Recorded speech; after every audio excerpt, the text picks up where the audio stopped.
बोलती पुस्तके. ज्यांना वाचनाचा नाद त्यांना बोलती पुस्तके घाली साद. आमचं चॅनल सबस्क्राईब करा आणि सबस्क्राईब करायला इतरांनाही सांगा. नमस्कार श्रोते मित्र हो. बोलती पुस्तके सादर करीत आहे ज्येष्ठ लेखक ग वा बेहरे लिखित कादंबरी झुंज. प्रकरण 11. चंद्रकांत गोगटेची एकदा गाठ पडायला हवी असे आबासाहेबांना वाटत होते आणि शिकाऱ्याला अचानक सावध सापडावं तसा कोर्टातून आबासाहेब बाहेर पडता पडता तो सापडला. आबासाहेबांची व त्याची चांगली ओळख होतीच, कारण बाबूरावांच्या विश्वासातला म्हणून तो नेहमीच त्यांच्याकडे येत असे. चंद्रकांतला घेऊन आबासाहेब तडक आपल्या घरी आले. चंद्रकांतला हे आबासाहेबांना भेटायचे असावे, कारण त्यानेही आडेविडे घेतले नाहीत. घरी येताच वाफाळलेला चहा, बिस्किट, केक्स याचा समाचार घेत असल्या चंद्रकांतला आबासाहेब म्हणाले, बाबूराव काय म्हणतायत? खुश आहेत की. कोर्टात तुम्ही होताच. अक्षय कुमार संचेतीचं काही खरं नाही. उगाच त्यांनी प्रश्नांची लांबण लावली, पण त्यात बाबूरावांची इमेज ठसठशीतपणे कोर्टाच्या पुढे आली. ते बरोबर आहे म्हणा. बाबूराव म्हणजे तयार माणूस. तो का अक्षय कुमार पुढं लटपटतोय थोडाच. बाबूराव तर आज खुश होतेच. ते म्हणाले, त्या भगवंतरावाला पार नागडा करून टाकतो. पण काय रे चंद्रकांत, गुलाबबाईंनी आणि सूरजनं जेव्हा या प्रकरणाची सारी हकीकत बाबूरावांना सांगितली तेव्हा तू हजर असशीलच की नाही? वाह वाह, असं कसं होईल? मी होतोच तर. माझ्याशिवाय असल्या महत्त्वाच्या प्रकरणात साहेबांचं भागत नाही. मीच लिहून घेतली ना त्यांची जबानी. पण बाई तर या प्रकरणात बलात्कार वगैरे झालाच नाही असं म्हणतात. तसं स्वच्छ शब्दात त्यांनी सांगितलं नाही हो, पण बाबूरावांच्या प्रश्नाला त्या हो नाही करत होत्या. त्यात नकळत थोड्याशा त्या अडकल्या. त्यांची जवानी पूर्ण झाली त्यावर बाबूरावांनी त्यांची सही वगैरे तरी घेतली आहे की नाही? नाही शेव, सहीची काय गरज आहे? शिवाय बाबूरावांजवळ तिच्या आवाजाची टेप आहे ना. अरे पण ती टेप काय किंवा लिहून घेतलेली जवानी काय, त्याच्याशी लिहिलेल्या मजकुराचा काही संबंध नाही. चंद्रकांत मोठ्याने हसला आणि म्हणाला, बाबूरावांचं तंत्र तुम्हाला माहीत आहे साहेब. हां, तेही खरंच. जरा वेळानं चंद्रकांत निघून गेला आणि आबासाहेबांनी एक चुटकी वाजवली. त्यांच्या लाईन ऑफ डिफेन्समध्ये एक कच्चा दुवा होता, तो आता चटकन सुटला. हे त्यांच्या ध्यानात आलं आणि ते एकदम खुशीत आले. आबासाहेब खुशीत आले की त्यांना एका खुर्चीवर स्वस्थ बसता येत नसे. मग ते इरझाऱ्या घालीत, जणू काही कोर्टात प्रत्यक्ष काम चालू आहे अशा तऱ्हेने मनातल्या मनात प्रश्नोत्तरे चालू करीत. आपल्यालाच जबाब देत. आपल्या प्रश्नातल्या खुब्या कधीतरी ते मोठ्याने पुटपुटत. अशा वेळेला एखाद्या कसलेल्या नटासारखे त्यांच्या आवाजातले आघात आणि प्रत्याघात पाहण्यासारखे असत. जणू काही ती एक रंगीत तालीमच असे. उद्या घडणाऱ्या नाटकाची शब्दशः तालीम त्यांच्या डोळ्यांसमोर उभी राही. कोर्टातल्या त्यांच्या यशाचे रहस्य या त्यांच्या तालमीत दडलेले होते. बाहेर अंधारून आले हेही त्यांच्या लक्षात आलं नाही. तेवढ्यात दीपक आला. त्याने दिवा लावला आणि बाहेर मंडळी आले आहेत असे त्याने सांगितले. भगवंतराव, यशवंतराव, त्यांचा पीए आणि संचेती असे 4 जण आत आले. औपचारिक ओळखी झाल्यानंतर भगवंतराव म्हणाले, तुमचा लौकिक आम्ही ओळखून आहोत आबासाहेब. तुम्ही आमच्या बाजूने कोर्टात उभे राहिला असतात तर आम्हाला दिलासा मिळाला असता. नाही म्हणजे संचेती साहेबांबद्दल आमची तक्रार नाही. तक्रार करण्याचं काहीच कारण नाही. तो माझ्या तालमीत तयार झालाय. हुशार तर आहेच, पण मी असलो काय किंवा तो असला काय काहीच फरक पडणार नाही. तो उत्तम काम करतो आणि 1-2 दिवसात त्याची किंमत तुम्हाला कळेल. ते खरं आहे, पण आज तर नुसतं पाण्यात काठी फिरवण्यासारखं चाललं होतं. बाबूरावाला आज कुठंच पकडता आलं नाही. ज्या विषयात तुम्हाला कळत नाही त्यात तुम्ही सल्ला न दिलेला बरा. तुमच्या क्षेत्रात आम्ही लुडबुड करत नाही, तुम्हीही आमच्या क्षेत्रात लुडबुड करता कामा नये. माझ्या सांगण्यावरून तुम्ही संचेतीला वकीलपत्र दिलं आहे, होय की नाही? होय वकील साहेब, माझा त्याच्यावर विश्वास आहे. तुम्ही निश्चिंत राहा. पण काय हो नाईक साहेब, तुम्ही संचेतींना फी किती दिलीत? नाईक संचेतीकडे पाहत राहिले. खरे सांगावे की नाही यासाठी ते घोटाळत होते. मग संचेतीच म्हणाला. वकीलपत्रावर सही केली त्यावेळी त्यांनी 1,000 रुपये दिले आणि उरलेले 2,000 खटल्याचा निकाल लागल्यावर देतो म्हणाले. एवढेच? भगवंतराव नाईक यांची अब्रू फक्त 3,000 रुपये किमतीचीच आहे? तसं नाही साहेब, तसं काय नाही. तुम्ही लक्षावधी रुपये मिळवता आणि तुमची अब्रू धोक्यात आली म्हणजे 1,000-2,000वर वकिलांना राबविता? ते काही नाही. आजच्या आज त्यांना 10,000 रुपये द्या आणि केस जिंकलात म्हणजे आणखी काही इनाम द्या. बाबूरावांची तडजोड करावी लागली असती म्हणजे 1,00,000-2,00,000 रुपयांचा भुर्दंड बसला असताच की नाही. तुम्हाला बाबूरावांसारखीच माणसं पाहिजेत. साहेब, तुम्ही सांगाल ते आम्ही मान्य करतो, पण आमची एक विनंती तुम्ही मान्य केली पाहिजे. तुम्ही या खटल्यात स्वतः उभं राहावं अशी विनंती आहे. तुम्ही मागाल तितकी फी मी देतो. प्रश्न पैशांचा नाही साहेब. पैसे आम्ही मिळवतो ही गोष्ट खरी आहे, आम्ही काय साधुसंत नाही. पण CMच्या चिथावणीनं हा सारा बनाव रचला आहे, म्हणून आपल्याला हा खटला जिंकायचा आहे. या प्रकरणात तथ्य असताना साहेब तर गोष्ट वेगळी होते. बाबूरावाने CM कडून नक्कीच पैसा उकळला यात शंकाच नाही. राजकारणातलं आपल्याला काही सांगावं अशी माझी इच्छा नाही, पण या प्रकरणात महाराष्ट्राचं राजकारण गुंतलंय एवढंच आपल्याला सांगायचंय. तुम्ही नुसते खटल्यात उभे राहिलात की खटल्याला निराळच वजन प्राप्त होईल. ते सगळं खरं आहे, पण माझ्या काही अडचणी आहेत. माझ्या वकीलपत्राला पटेल हरकत घेतील, अर्थात ती हरकत कोर्ट फेटाळेल म्हणा. साहेब, पण शक्य असेल तर तुम्ही आमच्यासाठी कोर्टात उभं राहिलं पाहिजे. आपण म्हणाल त्या अटी आम्हाला मान्य आहेत. विचार करून पाहतो, पण तरीही मला वाटतं I can manage with Sancheti. शिवाय माझ्या अटी तुम्हाला परवडण्यासारख्या नाहीत. नाही साहेब, मी तुम्हाला कोऱ्या कागदावर सही करून देतो. पहा बरं, पहिली अट बन्सीच्या खुनाची चौकशी करण्याचा आग्रह तुम्ही धरला पाहिजे. दुसरी गोष्ट, तुमचं ते सागाचं काय जे प्रकरण असेल ते तुम्ही ताबडतोब मिटवलं पाहिजे. त्यात राजकीय डावपेच बिलकुल उपयोगाचे नाहीत. तिसरी आणि महत्त्वाची गोष्ट, चरोलीच्या वंजारी समाजाचं तुम्ही सर्व बाबतीत समाधान केलं पाहिजे. प्रसंगी 1,00,000-2,00,000 खर्च करून त्यांच्या काही अडचणी असतील त्या दूर केल्या पाहिजेत. साहेब, हे सारं मला मान्य आहे, यात काही अडचण येणार नाही. आणखी एक महत्त्वाची अट, बाबूराव काय किंवा या प्रकरणात गुंतलेले अन्य लोक काय यांच्यावर सुडाचं राजकारण तुम्ही खेळता कामा नये. कबूल आहे साहेब. शिवाय संचेतींना द्यावायचे सर्व पैसे मी कोर्टात उभे राहण्यापूर्वी चुकते झाले पाहिजेत. भगवंतराव काही बोललेच नाहीत. त्यांनी यशवंतरावाला खून केली.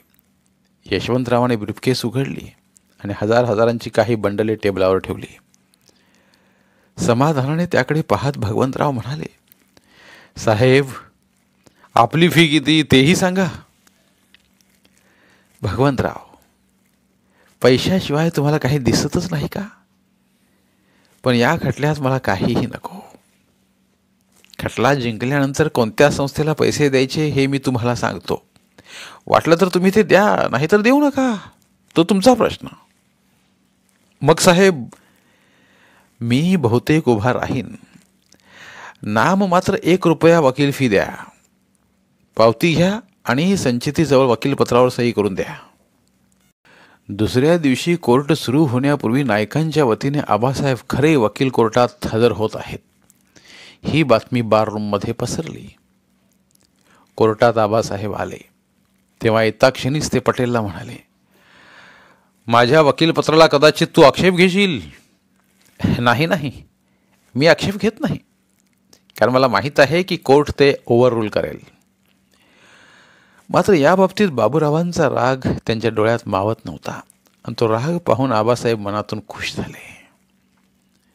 संचेतीच्या मागे आबासाहेब आहेत हे बाबूरावांना ठाऊक होते, पण संचेती तो संचेती आणि आबासाहेब खरे ते आबासाहेब खरे. कोर्टात बुद्धीला महत्त्व असतं. शब्द कोणाच्या तोंडून येतो यावर न्याय तोलला जात नाही, पण त्या व्यक्तीमुळे न्यायाला अधिष्ठान लाभते. लहान सहान अडचणींचे निवारण होते. न्यायदेवता डोळ्यात तेल घालून न्यायाचा तोल सांभाळण्याचा प्रयत्न करते. कोर्टरूममधल्या वातावरणाचा साक्षीदारावर परिणाम होतोच आणि एरवी जी न्यायालयात शिथिलता असते त्याऐवजी एक सावध पण निर्णायक संग्रामाचे न्यायालयात रूपांतर होते. कोर्टाच्या कामकाजाला सुरुवात झाली आणि आबासाहेबांनी शांत पण गंभीर स्वरात प्रश्नांची फैर सुरू केली. आज जो बदनामीचा खटला कोर्टापुढे सुरू आहे त्याची सुरुवात 17 एप्रिल रोजी चव्हाटात तुम्ही लिहिलेल्या अग्रलेखामुळे झाली असं तुम्हाला वाटतं काय? होय. भगवंतराव नाईक आणि तुमचं वैयक्तिक वितुष्ट नाही, मुळीच नाही. तसं माझं कोणाशीही वैयक्तिक वितुष्ट नाही. भगवंतराव नाईक हे अनेक वर्ष सत्तेच्या जागेवर आहेत. होय. त्यामुळे त्यांना भ्रष्टाचाराची अधिक संधी मिळाली असण्याची शक्यता आहे. होय, ते भ्रष्टाचारी आहेतच. तुम्ही त्यांच्यावर जो पहिला अग्रलेख लिहिला त्यापूर्वीच भगवंतरावांची भ्रष्टाचाराची काही प्रकरणं तुम्हाला माहीत होती? होय. मग त्यापूर्वी त्या प्रकरणावर लिहावं असं का वाटलं नाही तुम्हाला? आम्ही योग्य त्या वेळीची संधी पाहत असतो आणि ती संधी मिळाल्यावर आम्ही प्रयत्नपूर्वक मिळवलेली माहिती वापरून सत्ताधाऱ्यावर ॲटम बॉम्ब टाकत असतो. तुम्हाला मिळालेली माहिती तुम्ही कोणत्या मार्गाने मिळवली ते मी सांगू शकणार नाही.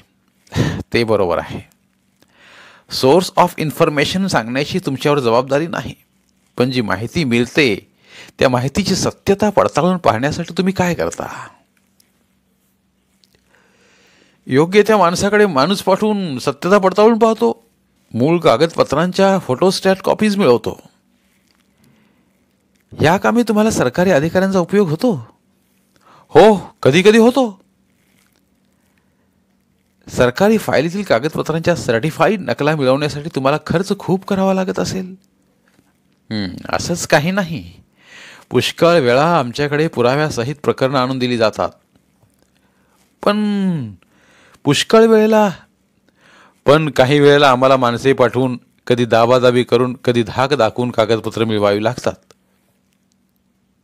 मग त्या प्रकरणाची तुम्ही शहानिशा करता आणि खात्री पटली की मग त्यावर लिहिता, खरं की नाही?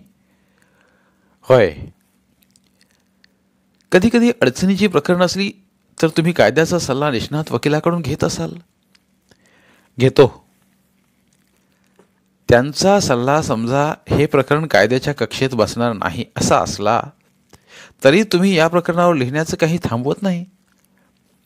असंच काही नाही. मग आम्ही आणखी काही वकिलांचा सल्ला घेतो. या प्रकरणाची संगतवार माहिती मिळाल्यानंतर एखाद्या महत्त्वाच्या कागदपत्राची गरज लागली तर तुमचं वजन वापरून एखाद्या मंत्र्याकडून तुम्हाला ते कागद मिळवता येतात काय? ह्या प्रश्नाचं उत्तर मी देऊ शकणार नाही, पण मी एवढं सांगेन की सामाजिकदृष्ट्या गुन्हेगार असणाऱ्याला समाजापुढे आणण्यासाठी कोणतेही भलेबुरे मार्ग वापरायला मी कमी करीत नाही.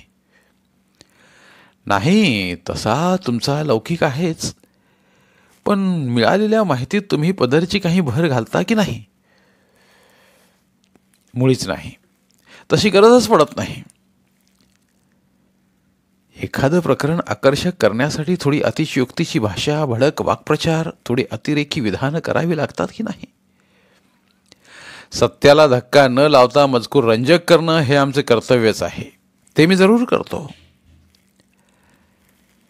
एका मंत्र्याविरुद्ध एखादं प्रकरण उपस्थित करण्यासाठी दुसरा मंत्री तुम्हाला काही माहिती किंवा कागदपत्र पुरवतो काय? याही प्रश्नाचं उत्तर मी तुम्हाला देऊ शकणार नाही. माहिती कोण पुरवितो यापेक्षा छापलेली बातमी बरोबर आहे का नाही याला मी महत्त्व देतो. वर्तमानपत्रवाल्यांचं ते कर्तव्य आहे आणि ते तुम्ही पार पडता यात शंकाच नाही. आपण आता परत मूळ मुद्द्यावर येऊ. तुमच्याकडे जे हे चरोली गावचं बलात्काराचं प्रकरण आलं ते आजचे भगवंतराव नाईक यांच्या मतदारसंघातलं गाव आहे. होय, हे बलात्काराचं प्रकरण तुमच्या वार्ताहरानं पाठवलं का अन्य काही मार्गाने तुमच्याकडे आलं? आमचे एक प्रमुख वार्ताहर चंद्रकांत गोगटे यांना गुलाब राठोड या बाई व त्यांच्या दीर सूरज राठोड हे भगवंतराव नाईक यांच्या बंगल्यात असल्याचा सुगावा लागला आणि त्या दोघांना घेऊन ते माझ्याकडे आले. मग तुम्ही त्यांची सर्व कहाणी ऐकून घेतलीत? होय. ते ऐकल्यावर तुम्हाला असं वाटलं की पोलीस खात्याचा आणि भगवंतरावांचा बंधू यशवंतराव यांचा या प्रकरणाशी संबंध आहे? होय, माझी खात्रीच झाली. हे प्रकरण गंभीर आहे, याची दखल घेतली पाहिजे असं तुम्हाला पत्रकार म्हणून वाटलं? होय. भगवंतरावांचा बंधू यशवंतराव या प्रकरणात आहे, त्यामुळे ह्यात भगवंतरावांनाही ओढावं असं तुम्हाला का वाटलं? भगवंतराव हे मंत्री आहेत, त्यांच्या अधिकारांचा आधार असल्याशिवाय यशवंतरावांची असं करण्याची हिंमत नव्हती हे उघडच होतं. पण भगवंतराव या प्रकरणात आहे याचा प्रत्यक्ष पुरावा तुमच्याकडे काय आहे? माझ्याजवळ प्रत्यक्ष असा पुरावा पुष्कळ आहे. भगवंतराव या प्रकरणात अकंठ बुडालेले आहेत याविषयी माझी पूर्ण खात्री झाली. कोर्टानं हुकूम दिला तर तुम्ही तो पुरावा हजर करू शकाल? मी त्याचा विचार करेन, पण त्या बाबतीत मी हा खटला दाखलच केलेला नाही. हा खटला त्यांनी माझ्यासंबंधी खोटी विधानं केली आहेत आणि म्हणून माझी बदनामी झालेली आहे अशा स्वरूपाचा आहे. ते कसे बदमाश आहेत हे सिद्ध करण्याची आज मला आवश्यकता वाटत नाही. ते बरोबर आहे. हा खटला मर्यादित स्वरूपाचा आहे आणि त्या मर्यादेच्या बाहेर जाण्याचं कारण नाही. पण आता असं पहा की भगवंतराव हा एक वाईट ग्रस्त आहे, समाजाचा शत्रू आहे, अशी तुमची खात्री पटलेली आहे? होय. आणि अशी खात्री पटलेली असतानाच त्याच्या विरुद्ध एक प्रकरण घेऊन एक अशराफ बाई तुमच्याकडे येते. हा तुम्हाला आनंद झाला असेल, होय की नाही? आनंद होणं स्वाभाविकच आहे. या बाईने आपली हकीकत सांगितली, तिचं काही टाचन आपण केलं असेल? होय, केलंय की. ती आमची प्रथाच आहे. हे टाचन कोण तुम्ही स्वतः करता? नाही, त्यावेळेला जो कामावर असेल तो वार्ताहर किंवा कारकून ते टाचन काढतो. ते टाचन तुम्ही हजर करू शकाल? हो, त्यात काय अवघड आहे? पण हे जे टाचन तुमच्याजवळ असेल त्याच्यावर गुलाबबाईंची किंवा तिच्या दिराची किंवा अन्य कोणाचीही खरेपणाबद्दलची ग्वाही असावी म्हणून सही किंवा अंगठा घेतला आहात काय?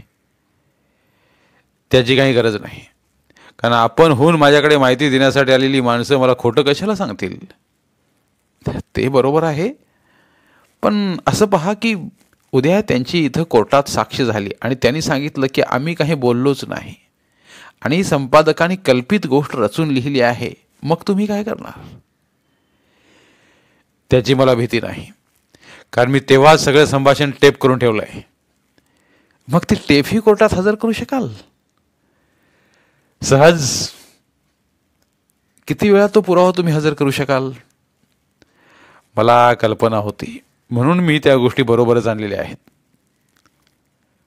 पटेल उठले. त्यांनी कागदांचे टाचन आणि एक कॅसेट प्रथम बाबूरावांच्या हातात दिली. बाबूरावाने ती हातात घेतली, पाहिली, संमतीदर्शक मान हलवली आणि परत पटेलांच्या हातात दिली. पटेलांनी ती खऱ्यांच्या हातात दिली. खऱ्याने ती काळजीपूर्वक निहाळून पाहिली आणि त्यांच्या चेहऱ्यावर स्मित उमटले. त्याने ती कॅसेट परत पटेलांच्या हातात दिली आणि पटेलांनी ती कोर्टाला दाखवण्यासाठी व हजर करण्यासाठी शिरस्तेदाराच्या हातात दिली. कोर्टाने ती निहाळून पाहिली आणि खऱ्यांकडे पाहत विचारलं, मिस्टर खरे, ही दाखल करून घ्यायला माझी हरकत नाही, कारण फिर्यादी पक्षानं ती देताना कसलीही कटकट केलेली नाही. पण मला अजून हे समजत नाही की या खटल्याच्या मूळ मुद्द्याकडे तुम्ही अजून वळत कसे नाहीत. मोठ्या अदबीने मान पुढे झुकवीत आबासाहेब खरे म्हणाले, कोर्टाचा, महाराष्ट्रातल्या ज्येष्ठ संपादकाचा किंवा कुणाचाही वेळ अकारण फुकट जावा असं मला वाटत नाही. युअर ऑनर, आपल्याला माहीत आहे की मी कधीही लांबण लावत नाही. आणखी एक अर्ध्या तासात मी उलट तपासणी संपविणार आहे. प्रोसीड. हे पहा चित्रे साहेब, ज्या दिवशी गुलाबबाई तुमच्याकडे आल्या आणि त्यांनी जी गोष्ट सांगितली तिचा वृत्तांत तुमच्या समक्ष चंद्रकांत गोगटे यांनी लिहून घेतला. तेच टाचन तुम्ही आता कोर्टापुढे हजर केलं ना? होय. त्याच वेळची टेपही तुम्ही सादर केलीत? होय. पुन्हा एकदा चित्रे साहेब, तुम्ही नीट विचार करून सांगा, कारण तुम्ही ईश्वर साक्ष खरं सांगण्याची प्रतिज्ञा केली आहे. गोगटे यांनी लिहून घेतलेला हा एकमेव खरा वृत्तांत आहे? अर्थातच. हा नीट वाचून पहा, संभाषण आठवा आणि मग उत्तर द्या की हा तोच वृत्तांत आहे म्हणून. मी खात्रीपूर्वक सांगतो की हा तोच वृत्तांत आहे. एखाद व्यक्ती बोलत असताना आपण जेव्हा लिहून घेतो तेव्हा कितीही जलद लिहिणारा असला तरी त्याची घाई गर्दी उडतेच. असंच काही म्हणता येणार नाही. माझे सगळेच वार्ताहर जलद लिहिण्यासाठी प्रसिद्ध आहेत. कितीही जलद लिहिणारा असला तरी स्टेनोग्राफीचा आधार घेतल्याशिवाय माणसाच्या बोलण्याच्या वेगाने त्याला लिहिता येत नाही, हे तरी तुम्हाला मान्य आहे काय? पटेल ताडकन उठून उभे राहिले आणि म्हणाले, ज्या विषयात चित्रे तज्ज्ञ नाहीत त्या विषयात त्यांचे मत मागणे बरोबर नाही. युअर ऑनर, मला माझी पूर्ण प्रश्न विचारू द्या.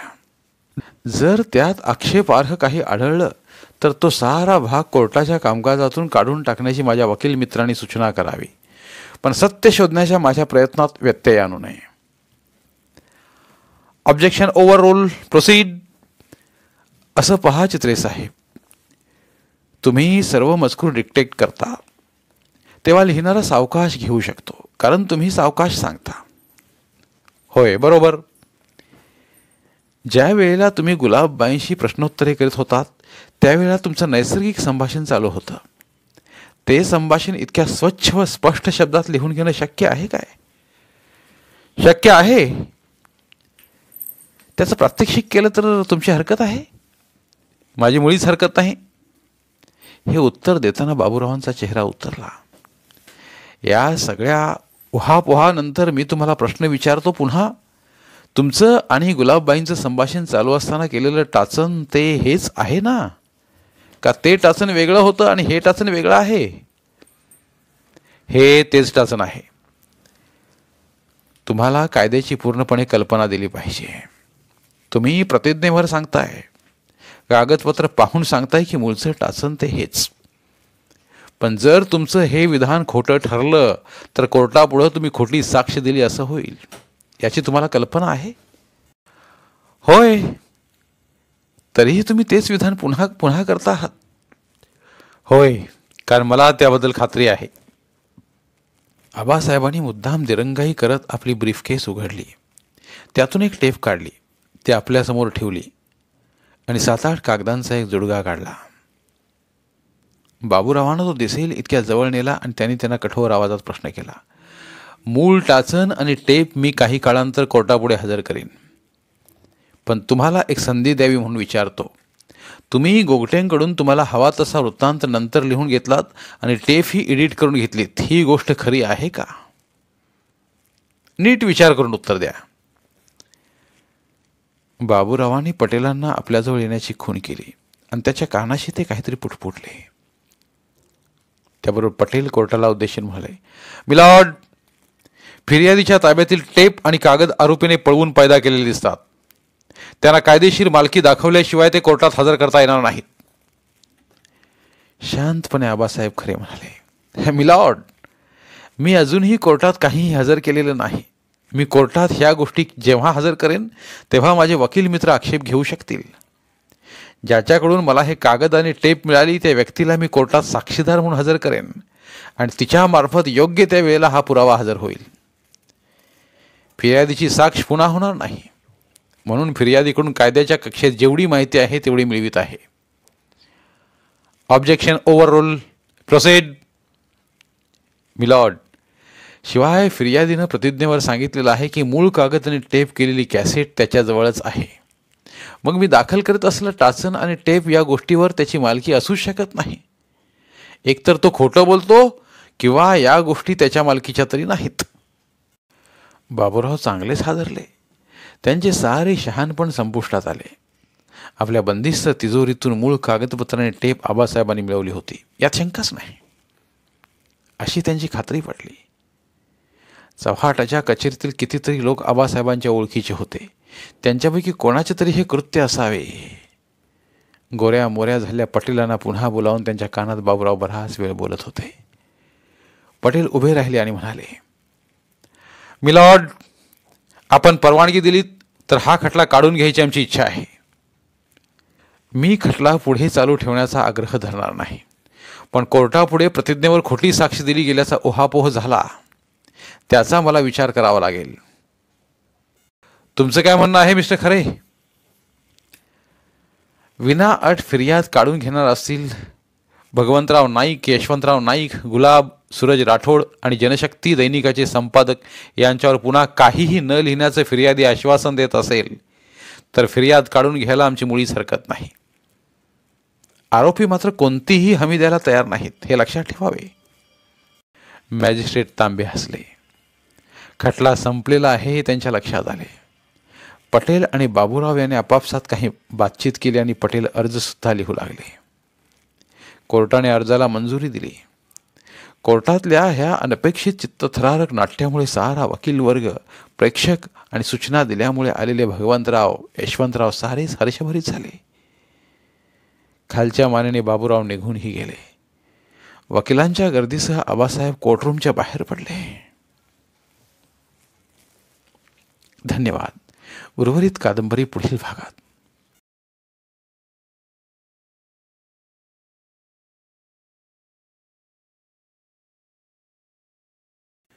धन्यवाद. प्रिय श्रोते मित्र हो, आपल्यासाठी एक आवाहन. आमच्या चॅनलच्या प्लेलिस्ट विभागात तुमच्यासाठी शेकडो कादंबऱ्यांचे ऑडिओ बुक्स उपलब्ध आहेत. तिथे प्रत्येक कादंबरीचे सर्व भाग एकत्रित मिळतील.